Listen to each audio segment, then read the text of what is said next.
تعرف ان احنا اصعب كلية في مصر؟ مذاكرة، شتات، امتحانات، مشاريع. مفيش كلية في مصر الطلبة بتاعتها بتتعرض لكمية الضغط اللي احنا بنتعرض. احنا اثبتنا نظرية النسبية قبل اينشتاين. احنا احفاد نيوتن. ربنا خلق البشر مهندسين وناس عادية. يا فندم احنا مطعم الشبراوي. مطعم الشبراوي، معاك مطعم الشبراوي. حضرتك تحب تطلب ايه؟ فندم ايه؟ اسمي باشمهندس احمد. ماشي يا باشمهندس احمد، تحب تطلب ايه؟ عندكم اكل ايه للمهندسين؟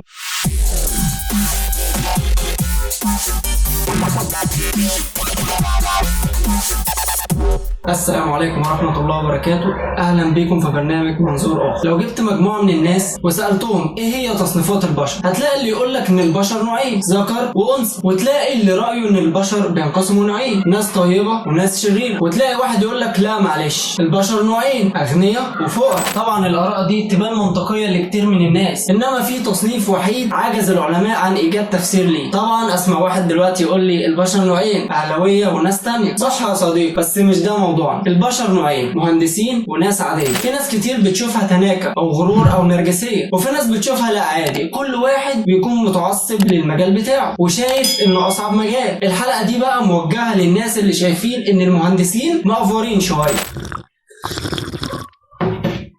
تخيل معايا بقى يا صديقي العسل ازاي بتبدا يومك. الساعه 7 المنبه بيرن، تخش تاخد لك دش رايق كده، بعدين تغسل سنانك بمعجون الاسنان اللي بريحه النعناع، بعدين تلاقي نفسك اتاخرت على الشغل، فتاخد عربيتك وتنزل تجري في الشوارع عشان تلحق، فتلاقي الاشاره حمراء وتضطر تستنى. طبعا واحد يقول لي دلوقتي بس انا ما عنديش عربيه. اقول له بلاش عربيه، نزلت ركبت المترو، حلو كده، ولسه قدامك وقت طويل عقبال ما توصل للشغل، فتطلع موبايلك وتشغل قران تسمعه. منبهات، عربيات، قطارات، اشارات مرور، موبايلات، معجون اسنان، كل الحاجات دي اصبحت موجوده بفضل المهندسين، برغم ان الدنيا دايسه على وشهم حرفيا من يوم ما بيتولدوا لحد ما يتخرجوا ويشتغلوا. واحد يقول لي دلوقتي طب ما كل الناس الدنيا دايسه على وشهم، ايه الجديد يعني؟ اقول لك انا ايه الجديد بقى يا شباب. مبدئيا كده المهندسين حياتهم كلها مذاكره، بيناموا وهم بيذاكروا، بيخرجوا وهم بيذاكروا. دلوقتي تلاقيهم بيذاكروا، انت بتروح الكليه الصبح وبتروح اخر اليوم. لا، هم بيروحوا الكليه الصبح ويمتحنوا اخر اليوم، ويروحوا تاني الصبح يمتحنوا، بعدين يدخلوا محاضرة، بعدين يمتحنوا وهم جوه المحاضرة. الناس بتتخرج وتتجوز وتخلف وهم لسه محشورين في المحاضرات والامتحانات. طب خلاص اتخرجوا بعد زمايلهم ب3-4 سنين، احلى 2500 جنيه على الاقل، شاب رأى نفسه.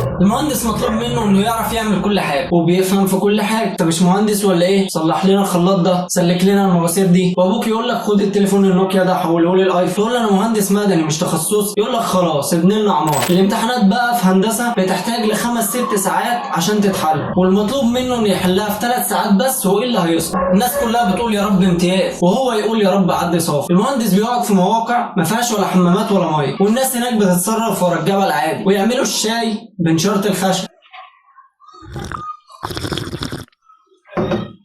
كل اهتماماته طن الحديد دلوقتي بكام؟ مش بتاع بنات ولا فاضلهم اصلا. لو فتحت تليفونه هتلاقي الاسامي اللي مسجلها عنده: عم سيد بتاع الونش، عم مصطفى محاره، فتحي خوازيق، رضا حفر ورد، شعره بيبيض قبل ال30 من اللي بيشوفه من الكليه والشغل. المهندسين بقى عندهم مرض نفسي، ممكن يهرشوا كتير لو لقوا الحنفيه بتنقط نقط بعدد فرق، او الفازه مش في نص الترابيزه، او اللوحه مايله نص سم، وتيجي انت بعد ده كله ناديه باسمه وما تقولوش يا باشمهندس، تبقى ليلتك طين. المهندسين غلابه قوي والدنيا جايه عليهم، فما تبقاش انت والدنيا فوت لهم شويه. عايزك بقى تقول لي رايك في الكومنتات. الحلقه دي غيرت نظرتك شويه عن المهندسين ولا لا؟ وبس لو الحلقه عجبتك اعمل لايك وشير واشترك في القناه لو كنت على اليوتيوب، ولايك وفولو لو على الفيسبوك، وما تنساش تتابعني على حساباتي الشخصيه هتلاقيها في الوصف. وسلام.